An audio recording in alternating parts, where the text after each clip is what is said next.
Grabing ulan yun, men. Walang patawad kahit nakakapote. Tumempo pa doon sa pangatlong booking ko, 22 kilometers ang layo. Basang-basa ako. Tatlong booking lang, uwi ang kagad. Tumempo pa doon sa napagkalayong booking. Buhos ng ulang, grabing buhos yan. Di pa nansin yung kapote talaga.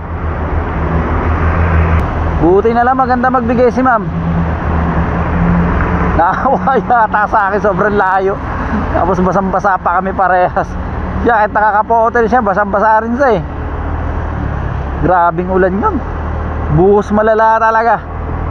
Sana hanggang 3 booking lang. Ang lamig eh. Mahirap na.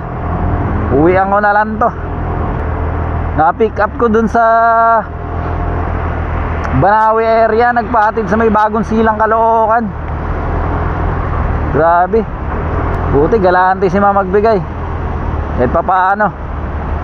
3 booking, buhos ng ulan, 22 kilometers,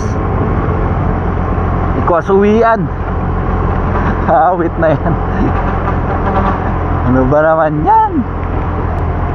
Tapos wala ka pa makuha ang pasahero pa uwi.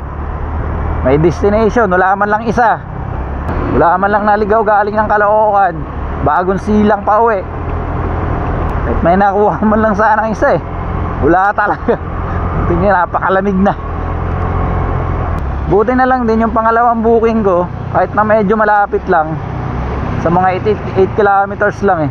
Buti na lang kahit paano maganda rin magbigay. Kaya kahit naka-3 booking lang ngayon, kahit paano hindi naman masyadong lugi. Nalugi lang ako sa pauwi. Lugi lang, bagong silang.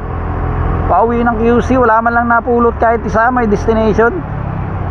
Hanip na yan. Ang lala ng biyahe.